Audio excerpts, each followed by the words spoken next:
Sorry, Rika. Please unmute.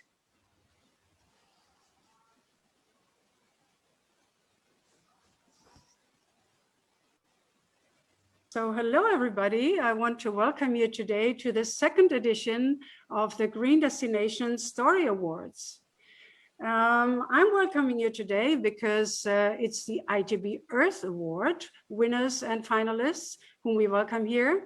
And I'm Rika Jean-François. I'm from the ITB, and I'm the Commissioner for Corporate Social Responsibility. And sustainability and social responsibility is very close to my heart. So ITB is also very happy to cooperate with Green Destinations since quite a long time. And we also enjoy cooperating with them because I think it's a very, very important award. And we also love cooperating with GLP Films, which we have been done since many years as well. So today it's important to support, especially today in these days with all the pandemic, but also with all the disastrous environmental events. It's so important to support sustainable events all over the world.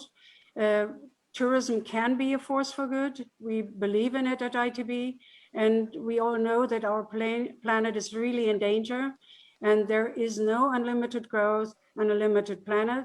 The ITB Award was founded because we think that we need to save and respect the Earth. And so we need engaged to do that. We need engaged people. So we are very happy that the winners and the winner and also the finalists of the 100 Destination Awards are those engaged people. These are the people we need. We need best practices, and we need stories of inspiration. And I think you are the ones who have to have these stories to tell us these stories. So we don't need perfection. We don't need initiatives which are perfect, but we need people who are engaged with all their heart. And that's why we also ask, when we ask for the awards, we ask about the challenges. You know, which were the challenges, because we do not only want to know what is the best, but we also want to know where the challenges, so that we can all learn from you and find new inspiration and hope. So we need passion and the firm belief that it can be done.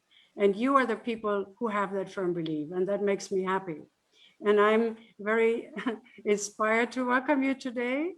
And I have people from 3 different destinations. I have, well, the winners from Chile, Patagonia, Futalefu, hello Natalia, and I have from Estonia, from Tartu, that's the second biggest city in Estonia. I have Dana with me, and we have the Ecological Sanctuary of Pipa in Brazil, in Rio Grande do Norte. We have Lismar with us. So thank you. From Puerto Levo, it's Natalia. I talked about it already. It's Natalia Baeza Ipañez, and she's a tourism officer. Just to give you a short introduction, Puerto Levo is an amazing region in Patagonia and Chile, very close to the Argentinian border, with stunning, pristine nature. To preserve that beautiful place and share it with environmental conscious tourists, it's the aim of the local tourism authorities that it stays responsible, right? So as I understand, it's quite difficult to get there. It's tourism can only happen from October to April, I think. But before, there's also livestock farming and forestry and tourism. That's it, right? Natalia, can you tell us a little bit more? What makes your destination so sustainable and unique? Thank you for the introduction. Hi, everyone from Futalefu, the south of South America. And yes, of course, we live in a pristine area. We are surrounded by a green destination. And we believe that this is the place that we wanted to continue being the way it is right now for future generations, That's why we believe that tourism may be a tool to achieve this. And I think we're doing it baby steps, and we're on our way to be more sustainable. That's pretty much the dream. But what makes you so unique? Why do you think? Why do you think you have to get that award? Well, What makes you passionate about it? Well, the award it's related to our waste separation. We are a really small town, less than 3,000 people. It's so hard. We are not connected with the rest of the country up to this last years. So we believe that this is make us unique, that even though the not connection, we've been efforting to preserve our nature. And we, like an example, in the street, you can say hi to everyone and they will answer you back. And we haven't lost that. And those small details that we still having during the time, I think that make us unique, the authenticity. Thank you, Natalia. So we will come back to that. There will be more questions, I'm sure, for you, especially as you're an adventure tourism destination, I think. You're Yes, yeah. very much into adventure tourism. Yeah, now let's go to Tartu in Estonia. Dana Nemre is with us. She is a destination manager of green destinations for the Tartu Tourism Destination Foundation. Dana. Tartu is the second largest city after Tallinn, and it's a Protestant Reformation city. It has a university. There's a lot of German and Russian shared history since Middle Ages already. They're all beautiful buildings. The city had been rebuilt after disastrous fires. So there are a lot of stories to tell. It's totally different from Chile, where everything is pristine and untouched in a way. There is a long European history. And Tartu will actually be European cultural capital in 2024. So you had an idea to be better prepared for that, to make your city a bicycle city and ban cars from the inner part of the city, and as well as providing public transport buses with biogas and so on. Can you tell us a little bit more about the idea, about the project, and what is so, how did you get to have that idea? Well, yes, hello to everybody, or good afternoon from our side at least. Let's say that, yeah, Tartu is very special because of we are like rather small city compared to, but not that small as in the Chile Natalia has. But it's, I think our story, we really had a real problem because since the beginning of 2000, like more and more private cars were used by people, and they get wealthier, and also like probably it's not only in Estonia and in Tartu, but it's a problem in all the world. But we have decided that we want to be a totally climate neutral city by 2050, and this is one of the places where you need to solve the problem then. And I think that the story is very special because the public transportation was completely renewed in 1 year. But of course, the planning process was much longer. And the most important thing is that really the citizens and the people were listened, because like you can renew everything, but you need to make it in a very wise way, that so that people really will use it in the future. And you can renew it, but if you don't have any users, then it's pointless. And I think we have made it in a very successful way so far, at least it seems so. So you have support from the local community, from the people, from the citizens? Yes, completely. All these bike share stations were agreed with the local community. We had many community meetings also when the bus routes were new. Then before that we had many meetings and changes and so on. And yeah, now everything is working and people are really using this new system. Thank you, Dana. We'll come back to that later because that's Yes. really an interesting project. Now, last not least, we have Lismar Freitas with us. He is the destination manager for green destinations in Brazil. And he jumped in for David because unfortunately, as we saw already, David is not feeling so well today. So yeah, you will maybe help us a little bit to understand more about the ecological sanctuary of Pipa. I think it's also very important and very unique because especially in a country where climate change unfortunately is quite ignored and indigenous rights are ignored and human rights in general are in danger and there are huge issues in Brazil.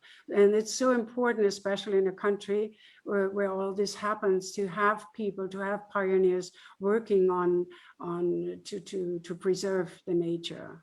So yeah, thank you for all of you doing it, actually.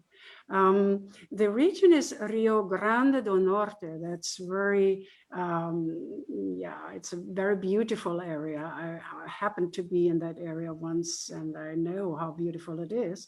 And the park, it's a park actually, and it's an ecological reserve. And before it was bought, I think, by David Hassett, because he could get, before it became a park, there was timber mine and cattle were grazing in that area. And nature was not taken care of. And he was a visionary, he wanted to create that. And now they organize visits every day. I mean, there's schools coming, pupils are educated, there are scientific research taking place in that area, and there are ecological trails for the visitors and strong rules to how to behave. And so it's really an education also of tourists, And the main objective, according to David, was always to care for the environment, to help the ecosystem and all its habitats, not only the nature, the ecosystem, but all its habitats, I mean, including the animals. So they also partnered with the Tamar project, which is a project, an NGO looking after sea turtles. And yeah, and the locals are fully involved and they also support it.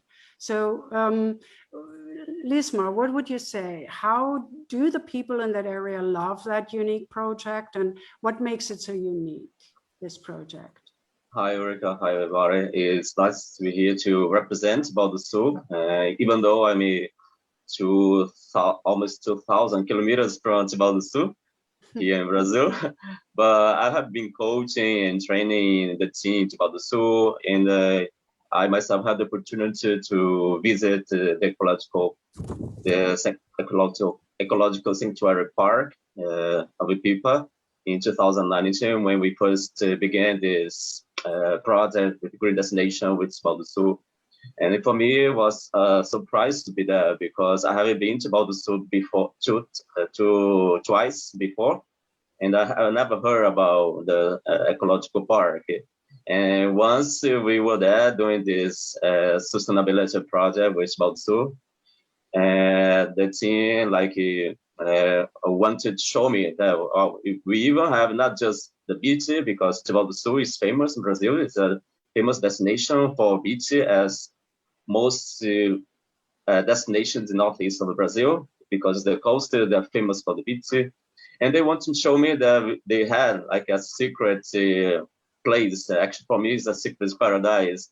There is the ecological sanctuary people. And for me, it was really a surprise when I went there and I began to know that it was like a small piece of the original Atlantic forest from Brazil there, and everything like designed to not just to show trails, but also to do some kind of educational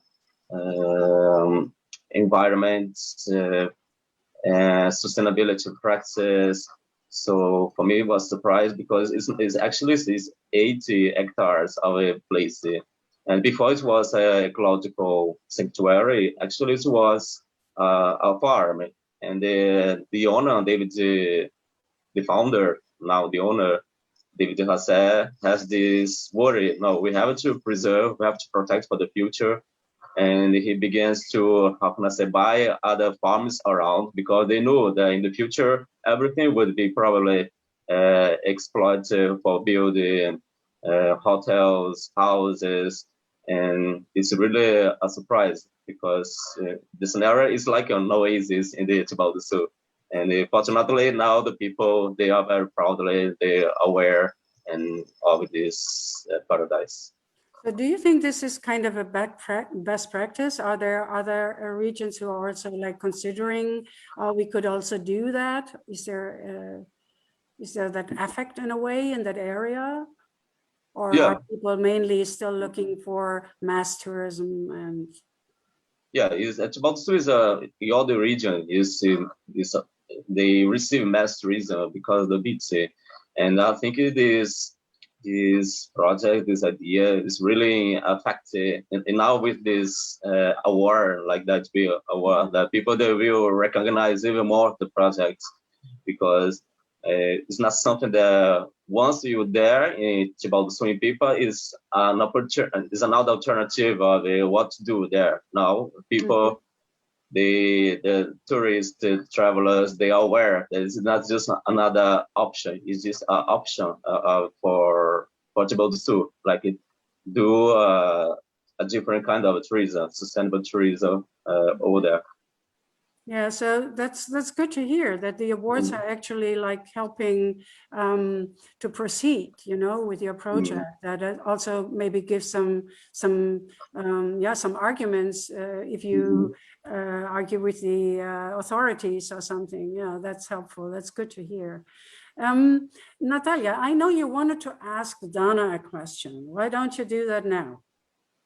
Yes, well, I think Tartu story, it's great. We would love to have that here too. So therefore, I would like to ask you, how did you manage to do it? I mean, this is like in charge of like local government. And what do you do with bicycles when they are done with the lifetime? Thank you. It's a very good question. Basically, the smart bike share system is managed by Tartu city government, and this makes, I think, it's even like more easier for us because if something happens with the bicycles, then we can immediately take care of them, like we can fix them and replace them. But you asked also like what we do with the bicycles when they are completely ended their life. Yes. Then the good reason or the good answer is that we just use them for spare parts. And actually, like, of course, like we have around over 700 bicycles yearly, like in the system. And of course, there are like always some small things that are breaking because of people using them, even if they're using them in a correct way. So then it's always good to have this like bicycles that cannot be used anymore, that we can use the parts. But also some parts of the bicycles we send to recycling. We have our nice partners who make, for example, one of them collects the broken seats so that they can use them as details in making park benches. So it's really nice, and I would say really like very, very green in all the levels. So I'm really happy and proud about it. Yeah. Dana, I read you need to have a membership. It Yes. means that the bicycle rented is only for local people or also work for tourism? Actually, it also works for tourism. It's part of our public transportation system. So as a tourist, also you can make like your account there, and you just need to have a credit card, and you can then buy. Also, you can use the app to unlock the bicycles. You can buy your own ticket there, but you can also buy our like public transportation card, the same that you can use for like public bus, and then you can use one only this card.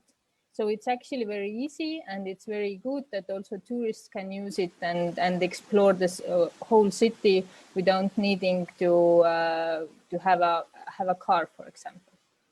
Yeah. Dana, sorry, last question. Okay. How did you manage to like education with elders? They were used to, I don't know, using bicycles, or they have to change their lifestyle?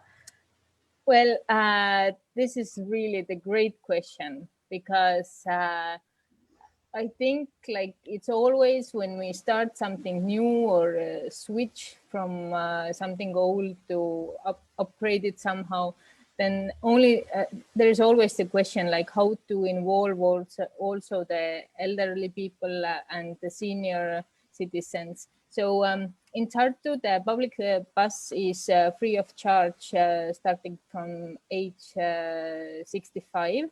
This means that in this way also like the bicycles are free of charge. But still we saw that that the numbers or the user numbers were not that like raising so fast. And that's why we then used or we also participate in a project called Green SAM, like Green Senior Aged Mobility. And with this project, we also like made different kind of videos, like very nicely explaining how to do your account there, how to unlock the bicycles, like step by step everything.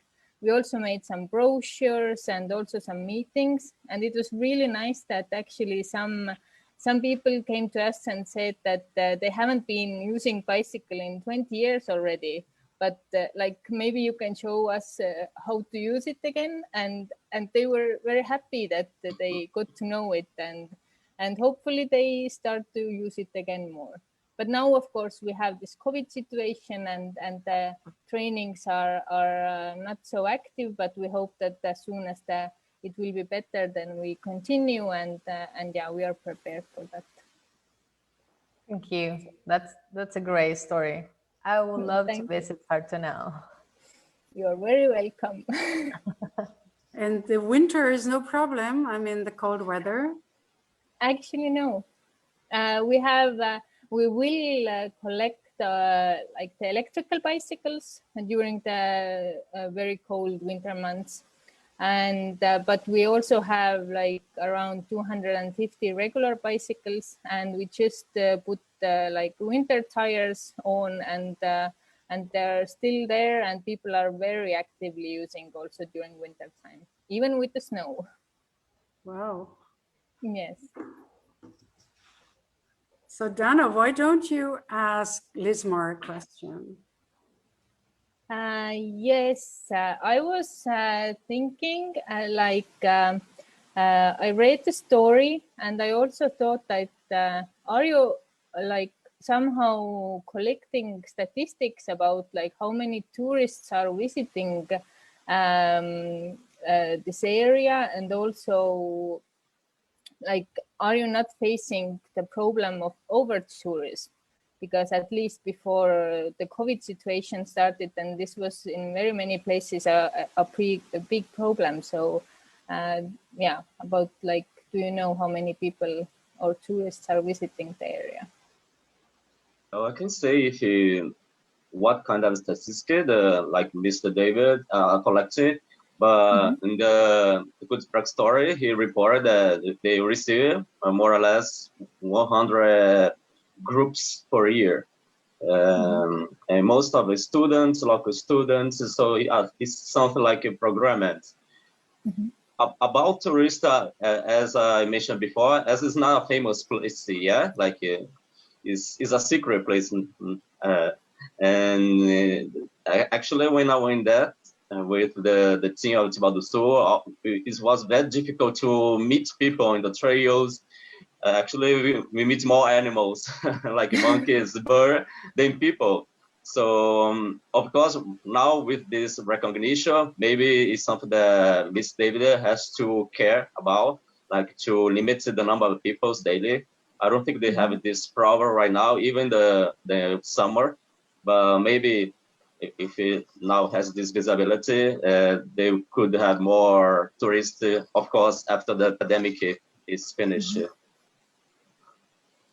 And then I had also one more question, just quickly. Like in Estonia, here we have in this kind of protected areas, we have special zoning system. I mean, like to especially take care of the like this very protected species. And I thought, like, how is it in Brazil and also in these protected areas? Do you have also special zoning systems, or yeah, how is the system there? Sorry, I didn't know what do we have? Like in protected areas, like in some areas there are very unique species.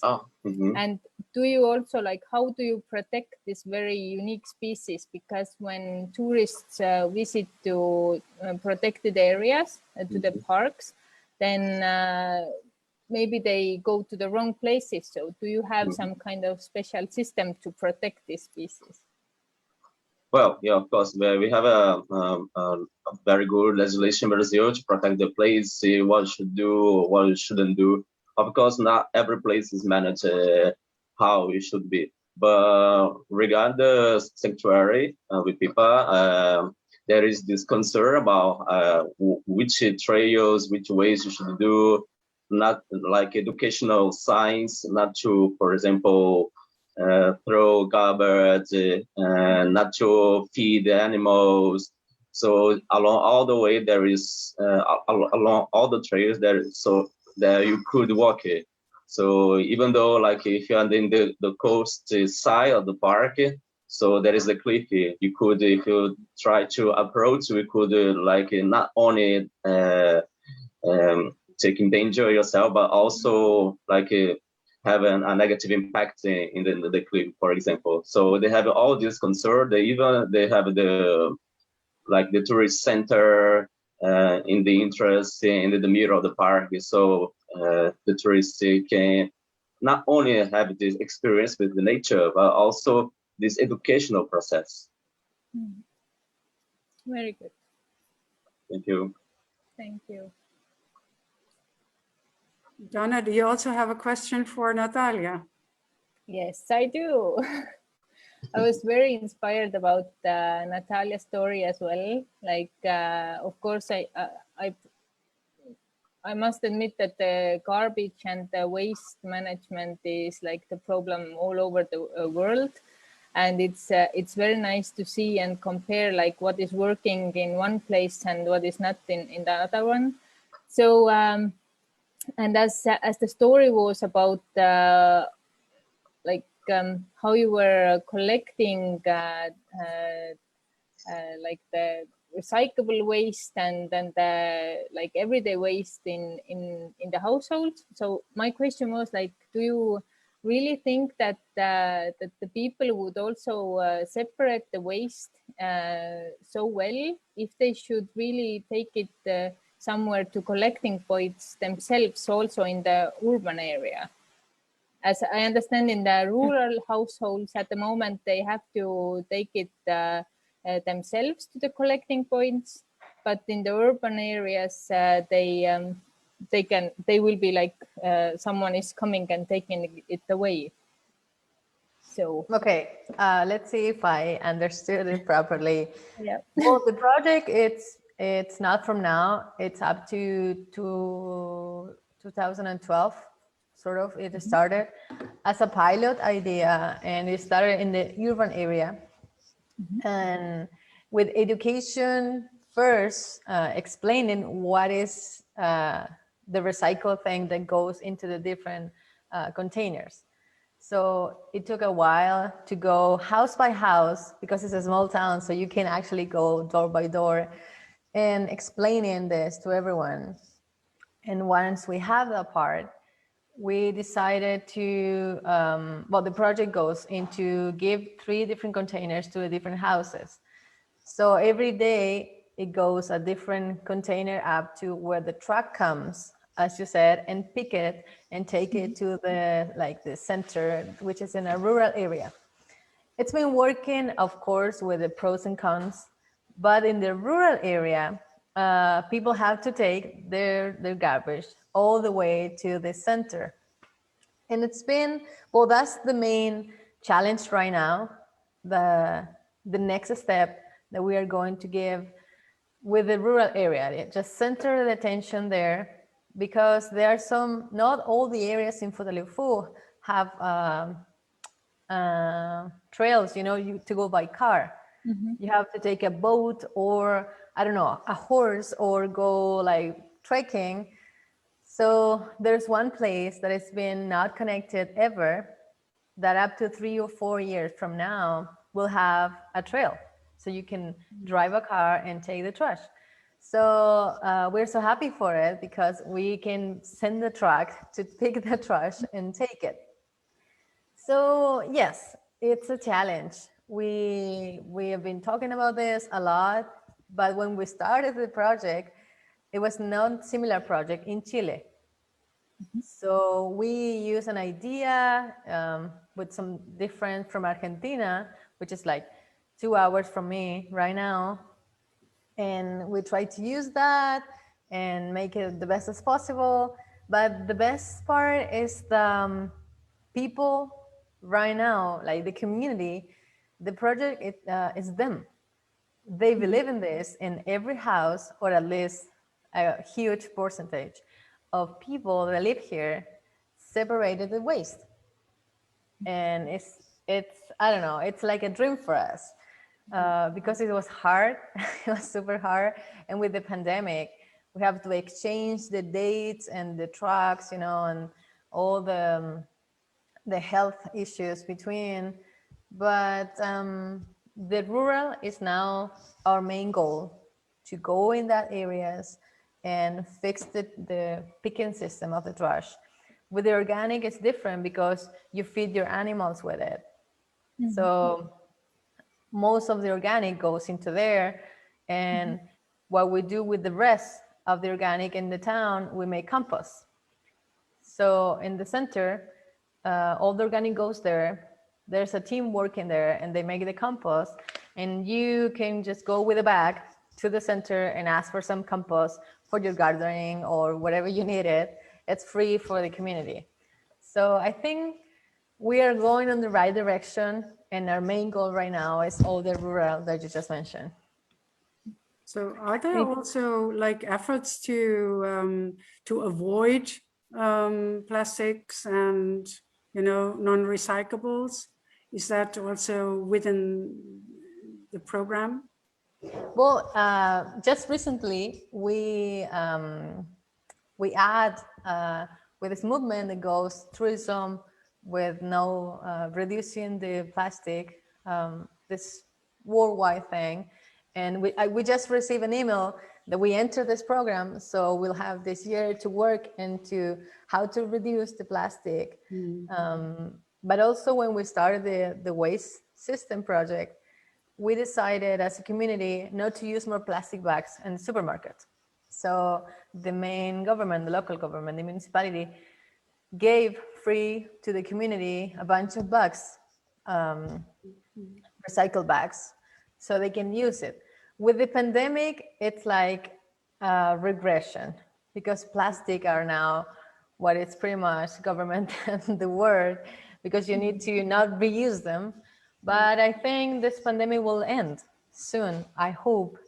And we will continue the efforts, especially with tourism, for delivery, for example, for food delivery. They will now use plastic. So we're going in that direction.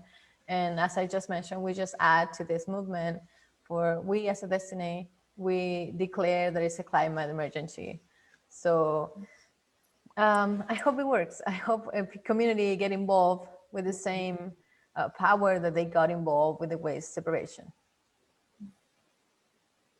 Thank you. Donna, you had another question for Natalia. Yes, I had. I was thinking like what is really the key element of your project? I mean, like what made it happen, or like is it the door-to-door going to collect the waste, or is it the education behind there? Like, so what is the key element? Well, I think there are different keys in the different timelines. At the beginning was the education. That was the key, going door by door, explaining to people what to do. What was this about? And that was the key at the beginning. But next one, I think, is like the responsibility of the community, and they got involved in this project. And they believe that it's our project as a community. And that's the most important thing, because it's not our local government impulse, it's just them. You know, when you see a tourist in the street, I don't know, and they threw, I don't know, plastic in the street, someone will go and say, you should put that into the container, you know. So we all work in the education together. And we got to a point where we did not have more containers. So we have to rebuy them. And people, you know, they create their own container and just name them with a label that say organic, you know, and the 3 different labels. And when we saw that, we understood that they became the project there. So I think that was the key in this process. And also we were so afraid about the elders, because, you know, you were growth into a system, you know, you already have your own ideas of how to do something. And they were the first ones in say yes. And they were the first separated wasters of the community. You know, they younger were more difficult to join the initiative than the elders. So up to this point, I think those small details has been working. And also, well, education is, I think, is the main thing, because if you go with a kid and teach him how to do it, then he'll go to a parent and say, you should not do this, you should just save it into the right container. And then the parents come to us and say, did you tell this to my kid? Because he just said me, you know, so it's nice, it's nice. But we also know that we have to keep improving.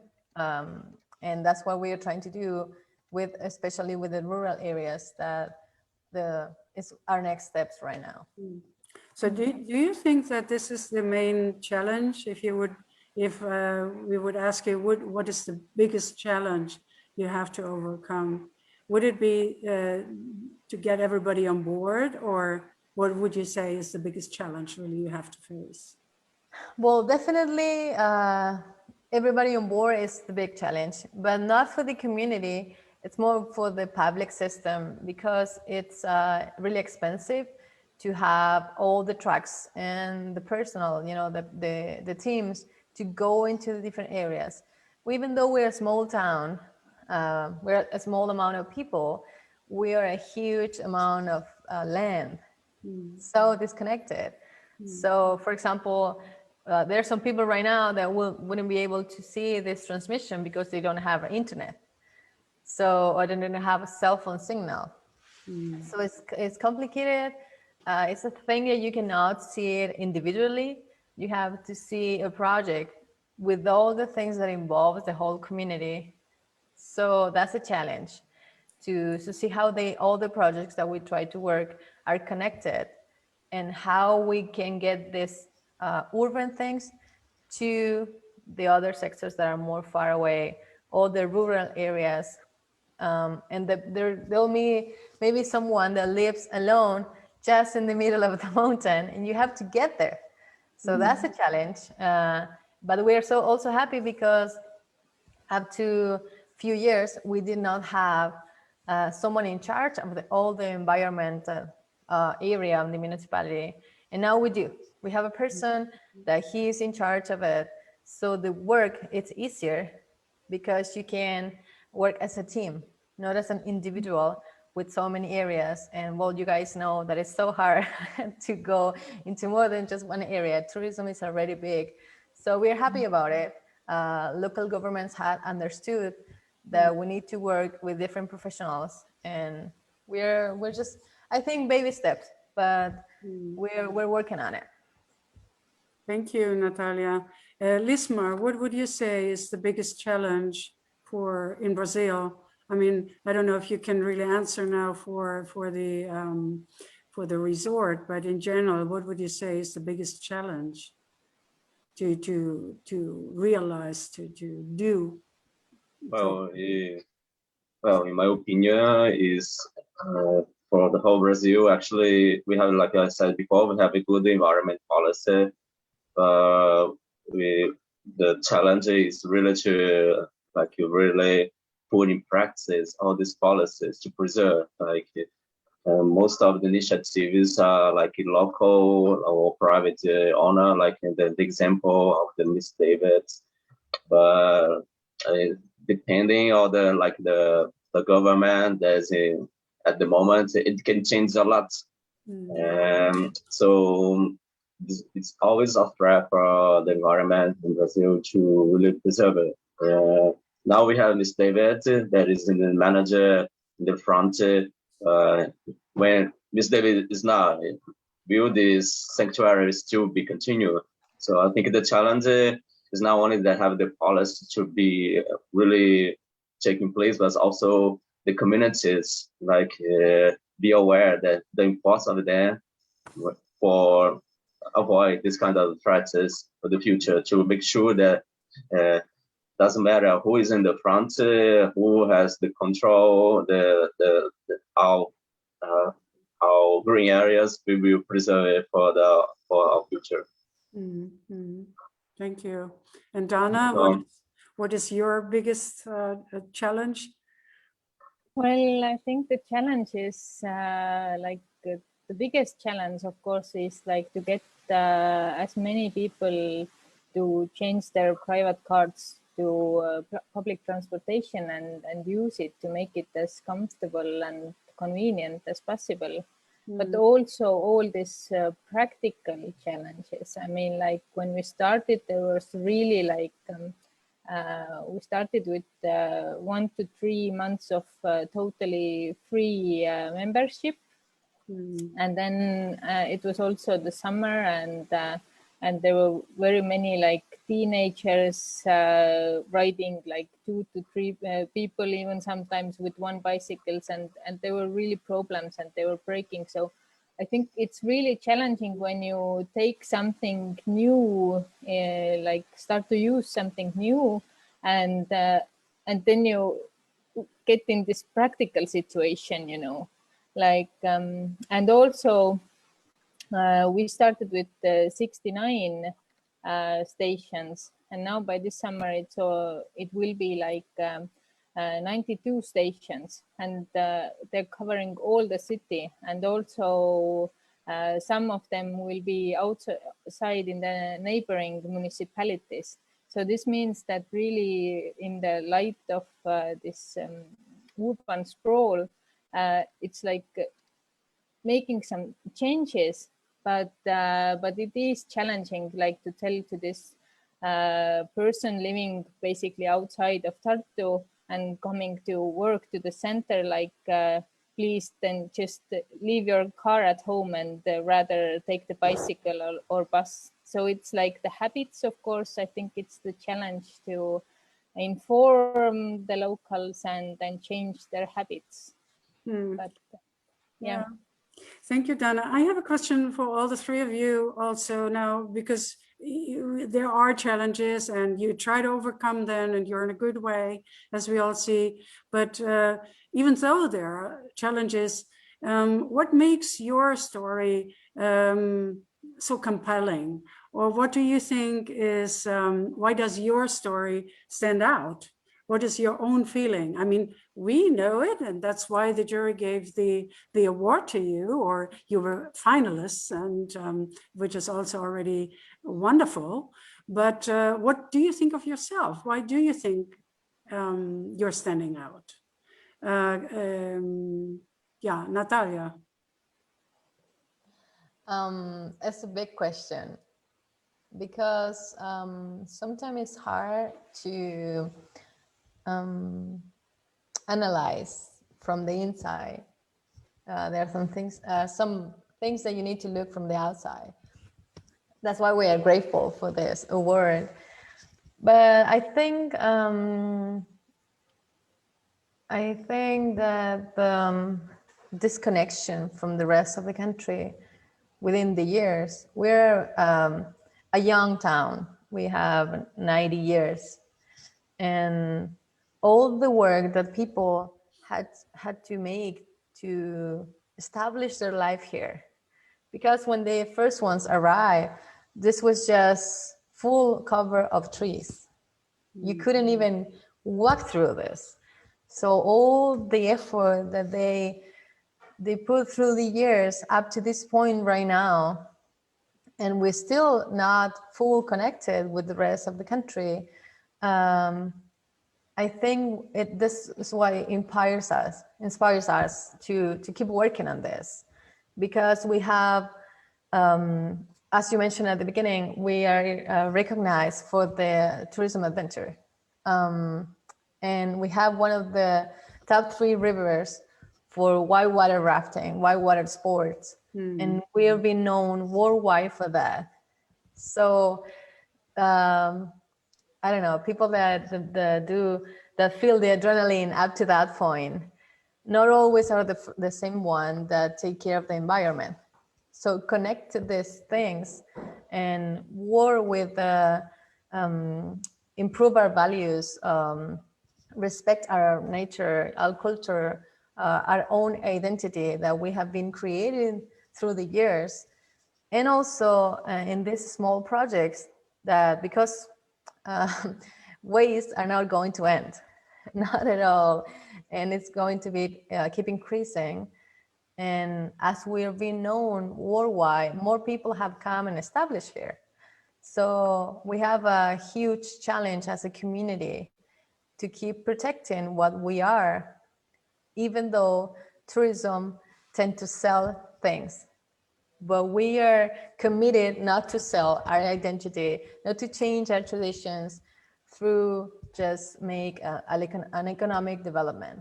So this is what inspires me. I'm born and raised here. I've been working in tourism with my family all over my life. And now I have this position in a local government where I can actually do things for my town. And that's what moves me. And I think that's what I would wanted to do, and to keep that for my baby, for my child. I want her to know the town the way I grew up in. So I think that's it, at least for me, as a tourism officer. I think that's the goal, to keep our town the best of the way that I knew it from when I grew up, for the one that comes in the future. Thank you, Natalia. And once again, congratulations for the award. It's so good to have people who really feel what they're doing. Wonderful. So, yeah, Dana, I also want to hear from you. How does your story stand out? What do you think? What is your feeling? Yeah. Why is it so special? Well, I think also that while we are in Tartu, and also like, I mean, in Tartu, I haven't been all my life living here. I just moved here like a couple of years ago, and I think this Tartu really has this special feeling, and I think it's important that we really, like, the city concentrates on its people. It's not about, like, we, of course, like in Estonia and in Tartu, everybody wants to be more smart in a way, in the smart city, in the way of technology. But I think it's more about like, it's important that we concentrate on the people here to make their living environment better. It's not about the tourism that we should concentrate. It's like when we have a nice environment here, then it's like, then of course the tourists will love it here also, because they will feel it that we love our city. And why like our story and the bicycles and the public transportation stand out. I mean, it's so important that we were really the first city in Estonia to take such a big step towards becoming like a climate neutral city. And I think it's just the start, because like we are an example for others, and we already know that they want to the same. So it's good. Mm-hmm. Very good, actually. Yeah, that's very good. That's because you are already an example for others. Yeah, that's good. So Lismar, what are your thoughts? Why does this people project really stand out? Yeah, personally, I can say compelling. Personally, I can say by Mr. David Joseph, but as a tourist, like somebody that is not from local, I can say that the sanctuary is not just a protected area. It's actually an educational area to help people understand why we should have to preserve the area, why this is important for the community, for the destination. I think that's why this Good Press story, like outstanding, it was elected one of the 3 finalists in the ITB Earth in this category.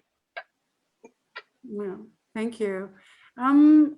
If we summarize a little bit, because we only got 5 minutes left, I think, yeah, we can say that the awards really help to have a good standing and to be recognized in your destination and with local governments and communities. And that's very important. And we can also say that it is always a challenge to build up something new, because you might meet some unexpected problems, but it's also a challenge to involve the whole community and to create awareness. But once you do it, and you put people on the first page, and people are the most important, because as Dana said, you create better places to live, and then you can invite the tourists. Once you do that, you have you have a great future in front of you, and you can be proud of what you're doing, and you have something for your children, you have something to live for and to get engaged, rather than just exploiting nature like it had been done for so many years. And tourism can really help to create better places and to preserve culture and environment, you know. And once everybody is really convinced that this can be done in a community and in the local governments, then there is hope, you know. So one last question, just one sentence to all of you. What is your personal hope for tourism, Natalia? My personal hope, well, pretty much what I mentioned earlier about preserve our identity. We don't want the tourism changes. We want to be known for our river, because it's water, like I mentioned before. We want to be known for our green destinations. We are in green Patagonia. That's what we call our destinations that involve 5 different communities. We also want to be known for what we are, not just because our, I don't know, adventures, you know. So that's my hope. That's my personal hope.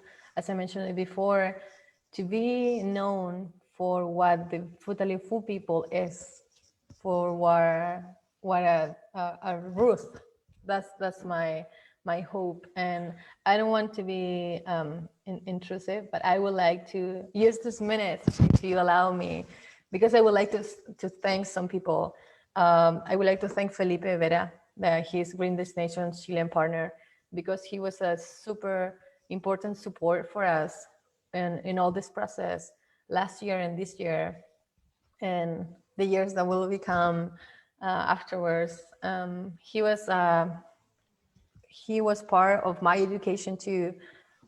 So I'm so grateful with him. And also I would like to say something for the people that may be listening from the town, and I will allow me to say it in Spanish so they can actually understand it, all of them. I can translate it later, I promise. Un agradecimiento muy grande para toda la comunidad de Futaleufú, a los recolectores, a los choferes, al equipo de turismo, al equipo municipal, a las voluntades de todas las personas que han trabajado a lo largo de los años en este proyecto y por supuesto al equipo del CTI. Muchas gracias y esperamos poder seguir avanzando todos juntos porque esto es el inicio. Nos queda mucho camino por delante. Thank you. Thank you to all of us, all the community, because this is not my thing. I'm now the one that can speak about it, can talk about it, but this is from the community, from everyone into the whole process of the waste separation. So that's my hope. Thank you, Natalia. Thank you and congratulations. And our heart goes out to Chile. Thank you. Lismar, what is your hope? Just, we have to be very quick, but. Okay, I think my hope is we continue, of course, welcome tourism from anywhere in this world, but of course we can continue show the current and the future generation our treasures, and of course they can help us to develop our place to be a good place to live. Thank you. Welcome. We can underline that. Dana. So I'm really hoping for the tourists to be more to give more the emotions, the special stories that I'm afraid that so far it went too much like about the mass tourism, about the over tourism, everything like people were just traveling and didn't know what they're looking for. So I really hope that that people will think about like why they are doing it and how they could do it better in the future. And yeah, this is my hope. Thank you. So we've come to an end already. I would really love to continue to chat with you, but yeah, I think we can all stay connected. You know, this is not the last time, of course. And also all the people who are out there watching and want to know your stories, we can all stay connected. There's the Green Destination Network, and yeah, there's ITB. I hope next year we will have a hybrid event, at least, that we can physically meet again. And yeah, it would be great to have you there. And so I want to say thank you again. Congratulations to the ITB Earth Award winner and to the finalists of the ITB Earth Award. And thanks again to GLP Films, and thanks again to Green Destinations and to Albert, and wishing a speedy recovery for David Hassett. Thank you all. Bye-bye. It was a pleasure talking to you. Thank you. Thank you.